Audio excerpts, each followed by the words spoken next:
From Korea to Germany.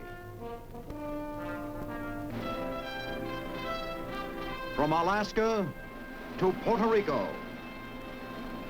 All over the world, the United States Army is on the alert to defend our country, you, the American people, against aggression.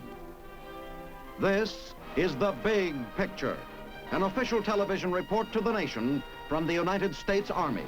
Now, to show you part of the big picture, here is Sergeant James Mansfield. How do you do? I'm happy to bring you this second in our new series of The Big Picture, devoted to the story of America's combat infantryman, the man who wears the blue badge. Today, we are going to tell you a little about the 30th Infantry Division, the Old Hickory, a famous National Guard division in both World Wars I and II. It was known as the workhorse of the Western Front. Later on in the program, Colonel Quinn will show you some of the equipment that our infantryman carries into battle. He will also show you the combat rations that are provided for him. These are his tools for living on the battlefield, these and his rifle. We now take you to the office of Colonel William W. Quinn.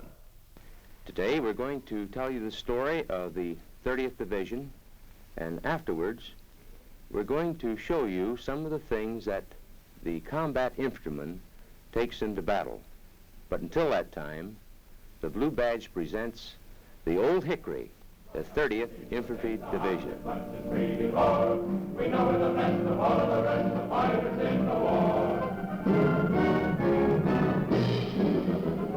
We are the infantry, a singular song go marching along the trail. Here's of all soldiery. Workhorse of the Western Front wasn't just a name somebody pinned on us in World War II.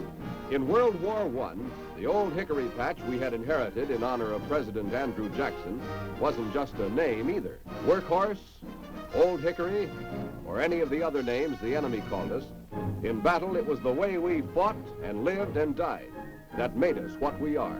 They said the Hindenburg Line could not be broken, but the 30th broke it. They said the Prussian Guard could not be beaten, but the 30th met them hand to hand and crushed the pride of the German army. History says that this action turned the northern flank of the German army and paved the way to final victory. In World War I, we came up swinging. The enemy never knew what hit them. But they got off the floor when nobody was looking and started to make trouble all over again. But the National Guard men from North Carolina, South Carolina, Tennessee, and Georgia, who came to form the 30th Infantry Division, were ordinary Americans who knew they had a tough, dirty, bitter grind ahead. You don't just sit around when the liberty of free people is threatened. We ripped into our work.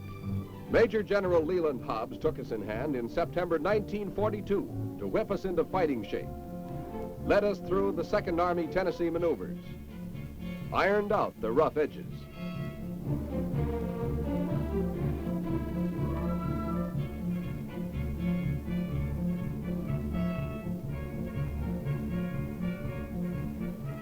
But the clock was running out. Every step had a purpose, and there were many things to remember, few to forget. We thought we knew where we were going, what was waiting when we got there. We had a good idea what the mission of Old Hickory would be.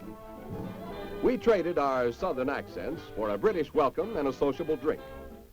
The hospitality was fine, but time was short. The dry runs became grimmer. Every step had a purpose. We became hard and efficient. The battle had already started on the other side of the channel. Some of us were impatient. No reason to be impatient. There was a big slice cut out for Old Hickory.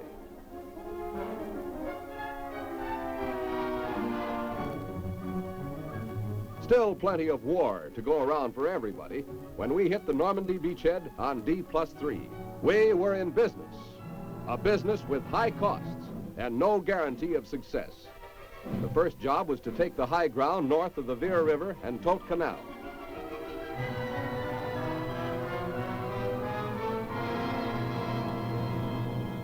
Two days later, the north bank of the canal was cleared. we took our baptism under fire. There was still a long way to go. Our engineers weeded out the death rattles the Nazis left behind. Bad habit the Nazis had. Back home, hedgerows were planted around your house to make it look beautiful. In Normandy, they became part of the enemy's plan of defense. When 1,500 bombers flew over our area, dropping their TNT on the enemy, we knew it was the jump-off on a heavy schedule for Old Hickory. We got the #1 spot to spearhead the attack on San Lo. Working as a team with the tankers, we flushed the Jerrys out of the hedgerows in one way or another.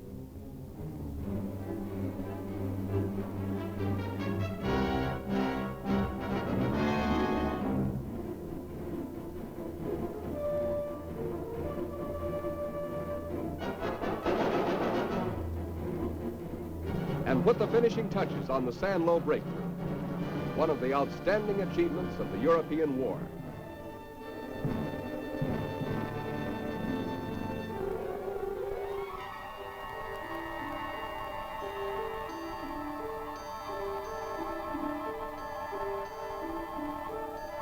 The French gave us a 4-star welcome, handed out champagne, fresh eggs, and kisses for everybody.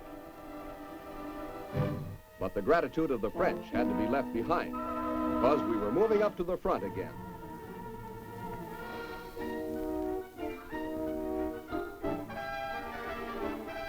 We went in to relieve the 1st Infantry Division. When we took over, the boys of the 1st didn't stop to say what was in store for us.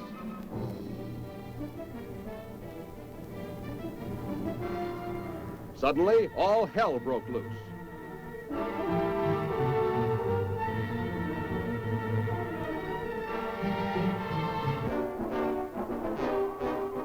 Five German armored divisions were poised to throw stuff at us from every direction and cut off a battalion of the 120th Infantry from our division before help could reach them.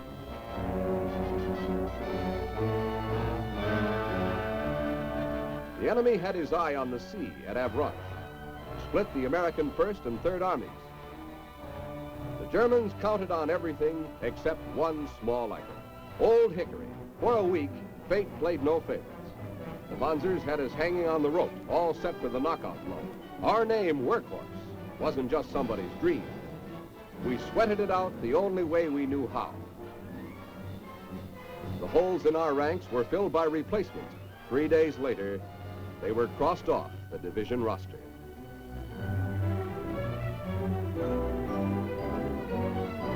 We slugged it out toe-to-toe for 144 hours, every second a lifetime.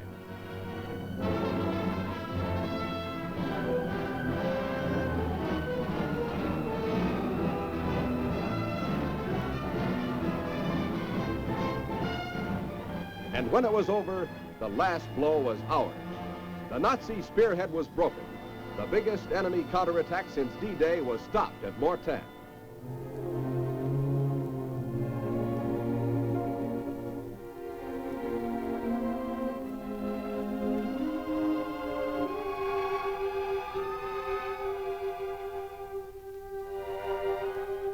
August 12, 1944.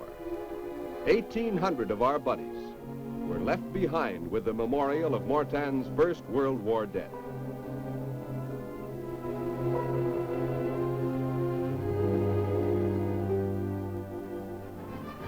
After Mortain, everything else could have been gravy. It could have been. But De Fuhrer's crack troops cracking up en route didn't mean the party was over. Not yet. We were moving up to Belgium, learning a lot of geography and the names of hundreds of French towns, 520 miles of it, easier to look at than pronounce.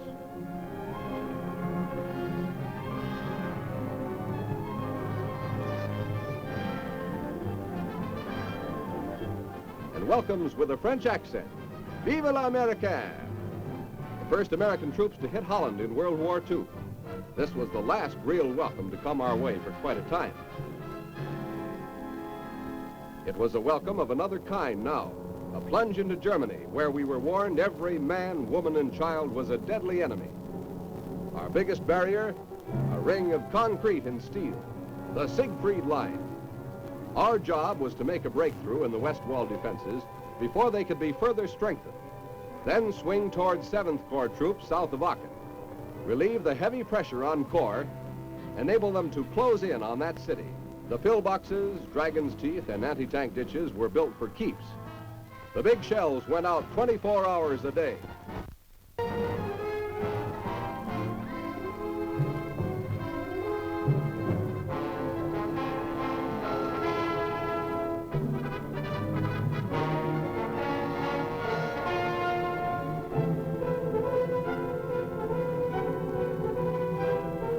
Our M1s worked overtime, too. This was Germany's last-ditch defense, each blow to pay us back for the ashes of defeat in France. Enclosed in 2 concrete arms lay the city of Aachen, watchword of German resistance. But we of the 30th knew the German resistance as a red-hot, deliberate business. Sudden death was hiding around every corner of Aachen. It was good to meet our old friend, the 1st Division, on October 16th, and the encirclement of Aachen was complete. Here was the German reward for their loyalty, a pile of smoking steel and ashes and a mighty stench. The first break we got in a month was scrubbing the smell of war from our bodies. We enjoyed the peace and quiet. To the enemy bombs, our address was unknown.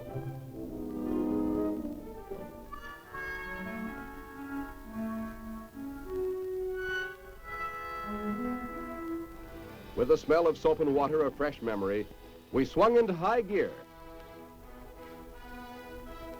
We teamed up with the 29th, the drive on Altstorm.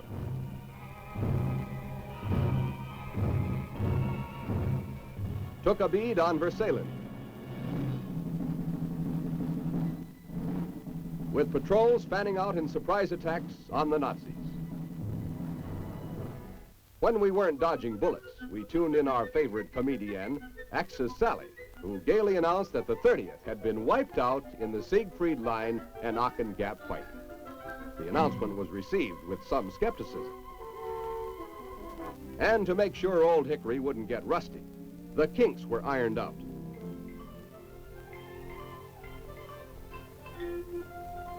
While our Sitzkrieg was going on, von Rundstedt was making plans of his own with the blessings of the German High Command to break the back of the Allied offensive by massing 29 enemy divisions in the Ardennes sector and smash toward Antwerp.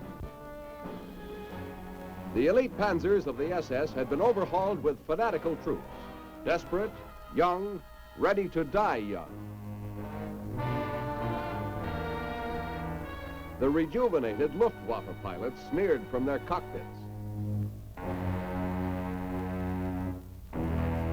Thus began the payoff battle of World War II, the Battle of the Bulge.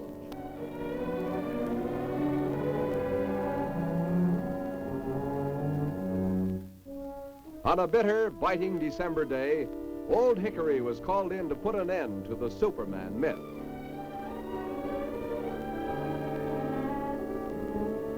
The backbone of the Nazi drive, the Panzers, frantic to turn in a last-ditch recovery for Die Fuhrer.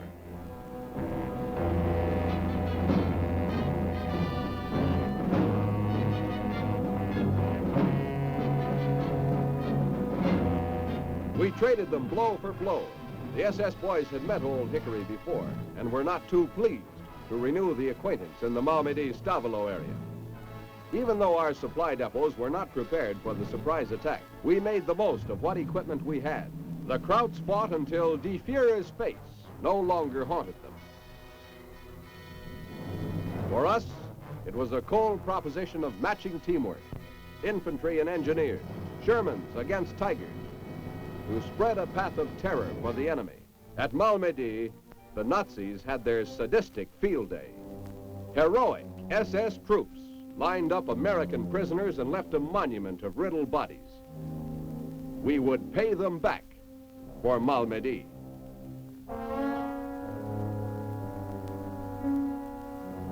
The Nazis tagged us with another name after the mauling we gave them. Now they called us Roosevelt's fanatical SS troops.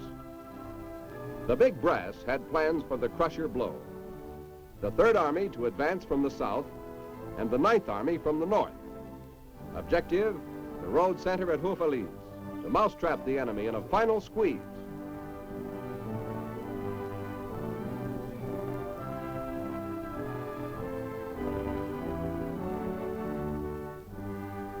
Before we had a chance to defrost ourselves, we hit out for San Vif, controlling the main road net in and out of the bulge.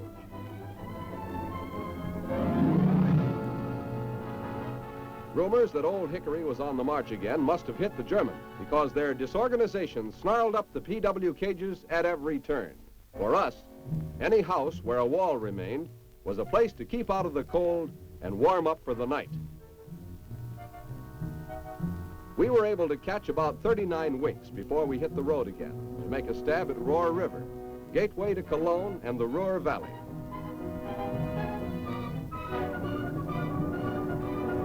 H hour, 23rd of February, the pounding began. The biggest barrage ever fired on the Western Front in World War II.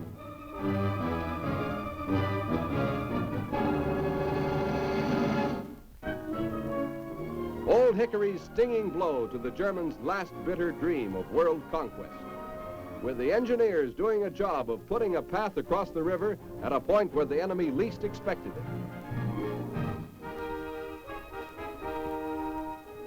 There was still work to do for the workhorse. Our old boss, Lieutenant General Simpson, picked us to spearhead his Ninth Army's assault across the Rhine. The Germans were proud of the Rhine. It was Die Führer's pet baby. No American troops would ever come close enough to cross its beautiful waters. To us, it was just another river, 1,100 feet wide, measured in pontons. We burst open the last natural barrier, the straw that broke Die Führer's back.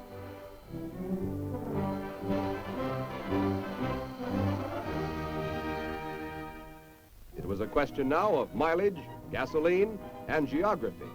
Wrap up the historic city of Brunswick. Sign and seal the last action of the 30th at Magdeburg, the final stop in the unconditional surrender. Enjoy a few quick ones with the Russians at the Elbe River. The workhorse could pack up the M1s for a while, receive its well-earned citations. 6 of us got Congressional Medals of Honor. The Belgian Fourragère. There was still celebrating to be done, parading and a chance to look at the records. We captured 53,000 prisoners, collected 20,000 Purple Hearts, 5 major battle stars, were rated the outstanding infantry division in the ETO. The workhorse of the Western Front was now ready to take a holiday. And then we counted our points so we could get home in a hurry. And getting home was just a way of adding the finishing touches to the victory in Europe. But the job was not over. There was still the mission of nailing down the peace for which the men of the 30th had fought so valiantly. And just as they gave their best in battle, the men of Old Hickory were ready to plunge into their peacetime activities with the same vigor, the same energy. As part of the National Guard in North Carolina and Tennessee, they carry on a full-scale program of invaluable peacetime service to the people.